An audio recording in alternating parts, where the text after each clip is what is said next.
It's important when looking at representations of Irish women's reproductive rights to ground the research in the history of feminist writing in Ireland. Mary Ryan recognises that women occupied a unique position in Irish society, which she writes is because of their objectified status. Within traditional Irish literature, women are commonly represented as being oppressed and subject to strict expectations placed upon them by a patriarchal society. These expectations take the form of getting married and ultimately becoming a mother. To look back at Irish women's writing means to examine the traditional tropes associated with these texts, such as women of the big house who feature heavily in the writings of Somerville and Ross, but again had their own set of oppressive expectations placed upon them by a patriarchal society. Moving through history, it's clear to see how representations of women have changed within literature, particularly in writing that can be described as being distinctly feminist, into the representations that we know within the contemporary sphere. The 1970s in particular brought the introduction of second-wave feminism and the formation of the Irish women's liberation movement, perhaps most well known for their activism in the contraceptive train, in which they protested against the law preventing the sale of contraceptives in the Republic by travelling to Belfast to purchase them. This landmark event marked the beginning of the discussion of Irish women's reproductive choice that would encompass the establishment of the Eighth Amendment in 1983, but also marked a change in the representation of Irish women within literature. Another change, and the one perhaps most vital to the development of women's choice, was the ultimate repeal of the Eighth Amendment in 2018, removing some of the stigma and taboo qualities surrounding the representation of Irish women's reproductive choice in literature. The Eighth Amendment guaranteed to protect, as far as practicable, the equal right to life of the unborn and the mother, fiercely prohibiting abortion in pretty much every case. On the 25th of May 2018, the Irish public voted to repeal the amendment by a landslide margin of 66.4% for yes and 33.6% for no. The move to repeal the Eighth Amendment began following the tragic death of Savita Halappanavar in 2012, who was horrifically refused an abortion despite the fact she was suffering a devastating septic miscarriage. Although the repeal movement successfully removed the illegality of abortion, it is still heavily regulated, and there continues to be a large undertone of unethical shame attached to accessing abortion services. It wasn't until October 2019 that the North finally followed suit, decriminalising abortion, but again still heavily regulating it. This project occupies an important space within the development of Irish women's reproductive rights, as it focuses on literature that has been influential in the recent political movement to legalise abortion, a section of literature that has not been widely explored in direct relation to political developments. It's also interesting to look at topics which have previously been difficult to explore due to them being defined as taboo, and therefore not openly discussed within the literary canon, but also the effect that this has had on the literature that was both produced during that time and that is being produced now. The constantly changing nature of Irish women's reproductive rights also means that this project is constantly developing, as the situation relating to Irish women's choice and abortion access continues to advance and more literature influenced by the movement is produced. On the back of Una Mullally incredible Repeal the Eighth anthology are the words "abortion is illegal in pretty much every circumstance in Ireland," a fact that, at the time the anthology was published in the spring of 2018, was unfortunately very true. The past few years have seen a massive rise in the number of courageous women coming forward to share their personal stories, particularly in response to the Repeal the Eighth movement, through both anonymous platforms such as In Her Shoes and more public methods, in an attempt to remove the distressing stigma surrounding Irish women's reproductive choice. It should come as no surprise that literature, with its ability to be both personal and anonymous, as well as fictitious, has been instrumental in aiding the political movement, whilst also establishing a distinct genre of what Claire Hennessy, author of a 2018 young adult novel that deals with abortion, refers to as sneaky abortion novels. The sneaky abortion novel can be defined as a text which does not feature abortion as its central theme, such as Marianne Key's 2018 text The Break, in which reproductive rights is the focus of a subplot. By taking focus away from a current political issue, the texts allow the issues surrounding women's reproductive choice to be addressed in a way that subtly recognises the difficult reality of trying to procure an abortion in a country where it was illegal and is still heavily regulated. Within Hennessy's article, she raises questions of appropriateness and authenticity, suggesting that a lot of publishers are more concerned with the former rather than representing the reality of reproductive choice in Ireland. Even today, almost 2 years after the Repeal the Eighth referendum, it's difficult to find critical material that examines the effects of the referendum on literature, owing to the fact that women's reproductive choice, specifically in Ireland, continues to be viewed as a taboo topic,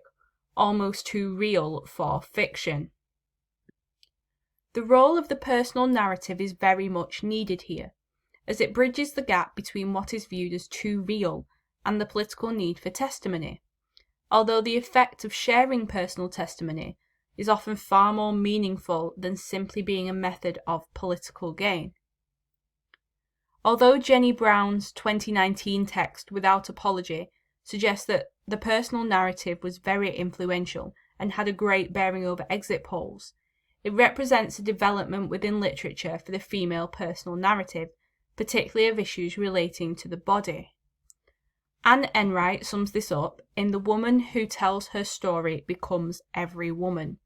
the idea that the personal narrative is transferable, that by sharing one story you automatically relate to others. It can, however, be said that personal testimony is in vogue with the advancement of the Me Too movement that was originally founded in 2006 to help survivors of sexual violence, and then reawakened in 2017 by Alyssa Milano in a tweet which now has over 63,000 comments.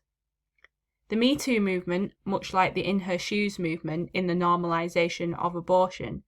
aimed to start a conversation surrounding sexual assault, which has recently resulted in the landmark conviction of Harvey Weinstein, a conviction which wouldn't have been possible without the sharing of the female personal narrative.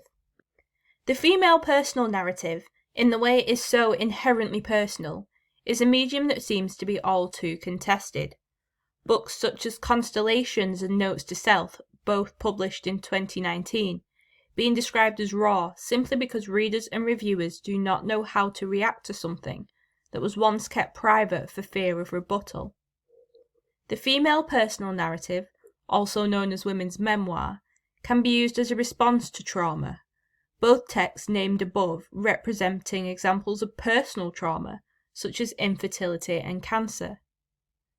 Sidonie Smith and Julia Watson go on to write that the process of speaking or writing about trauma gives voice to previously repressed memories, suggesting that the personal narrative is integral to the presentation of potentially traumatic events, such as those that have occurred as a result of the Eighth Amendment. However, the ability to share a testimony anonymously via social media has had a large impact on the number of stories being shared in a positive way. This raises questions of the impact of social media on the sharing of particularly politicised literature, but also the potential effect of sharing a story publicly, as Tara Flynn discusses in her article for The Guardian, entitled How Women Like Me Told of Our Abortions and Ireland Set Us Free, in which she touches upon the effect that sharing her own story had on others. The sharing of the personal narrative through social media, such as the In Her Shoes page on Facebook, has, for example, brought together the experiences of a mother of one in an abusive relationship and a student given an abortion legally, but when hemorrhaging was told to say she was miscarrying in case anyone called the police. Fiction in its different forms has also represented this diversity, Lucy Caldwell's 2016 short story Mayday, recounting a student buying abortion pills online, compared to Sinead Gleason's 2018 story Infinite for Now, in which a woman travels to the UK for an abortion. Some might say that fiction holds a different value to personal testimony because it isn't true. However, when we compare fictional stories featuring abortion to real-life narratives, it can be seen how the fiction could be true, and that gives it a very different meaning within the literary canon. Much of the fiction produced surrounding Irish women's reproductive choice has the ability to be true in that it represents very real situations, or has been based off of a true experience. In Sinead Moriarty's 7 letters published in 2019, she admits she was inspired by a court case in which the mother was kept on life support after being declared brain dead for fear of breaching the 8th Amendment, a horrifying scenario which, in her text, was fictional, but for the person whose case inspired her was all too true. I mentioned previously how some publishers prefer acceptability to authenticity, but this raises the question of what exactly defines authenticity. For example, Moriarty's text draws inspiration from a real-life situation. However, the subject matter could also be defined as being too real for fiction, in which case it seems to develop an automatic taboo quality, simply because the depiction is ultimately fictional. However, it can be said that perceived difficult topics being represented within fiction that hold some political value do require a certain degree of realism in order for them to be both believable as well as being influential. To sterilise a subject simply for fear of offending or to conform to society's expectations can have a negative effect, as it establishes a false idea of what is normal. Realism is therefore integral to the development of the representation of Irish women's reproductive choice within literature, as it forces the reader to acknowledge the experiences that women have had owing to the restrictive nature of the 8th Amendment. Although the majority of texts referred to previously seem similar in the way that they address reproductive choice in one way or another, they all reflect the same message that the personal narrative conveys. You cannot ascribe abortion to one type of woman. Personal testimony has shown the diversity in people accessing abortion services. Not all women live up to the stereotype of being young and unwed, and not all women regret their choice. This is where literature has played an integral part in helping to break down stereotypes, which have hindered the Repeal the 8th movement. Through personal testimony, it's been possible to see how the circumstances surrounding a woman's need to exercise her reproductive choice have varied greatly, and that no two cases are the same. Although there are many questions relating to the use of different forms of literature within a political setting, and how the political climate affects that literature in return, it's not possible to discuss reproductive women's choice without ultimately talking about women. Irish literature historically represents women as only existing as a function of their maternity, in the sense that societal expectation dictates that a woman only becomes a woman when she has had a child.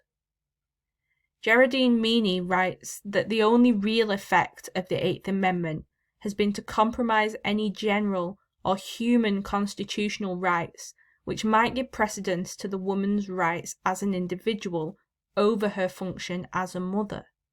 further acknowledging that the 8th Amendment upheld historical convictions of how the female body should be used within society. The female body has also long been represented as a site of conflict, whether it be political or religious, frequently being presented as an object that could be regulated by both the church and the state, an identity that was recognised and demonstrated against within the Repeal the 8th campaign, in the idea of slogans such as "Keep your laws off my uterus" and "Keep your rosaries off my ovaries." The remnants of this societal expectation still permeate through into today's society, particularly when looking at the Eighth Amendment and the way it regulated women's controls over their own bodies. However, with the repeal of the amendment and the amount of literature to either have served as a political device or have been influenced by the campaign, the representation of women within Irish literature is changing, and the sneaky abortion novel is becoming less sneaky, with women gaining back some of their bodily autonomy from the state. It can therefore be concluded that the repeal of the Eighth Amendment has been integral in changing the visible representations of Irish women's choice within literature, but also that literature has taken on a different power because of the referendum. Personal testimony and the female narrative now hold new roles within the literary sphere, being seen as politically influential, but also as incredibly important in the development of the acceptance of abortion within society. There is still a long way to go before abortion and reproductive choice is not considered a taboo topic. However, the repeal referendum has started a literary movement that will hopefully continue to develop and ultimately end with the acceptance of the normalization of a woman's right to exercise her reproductive choice.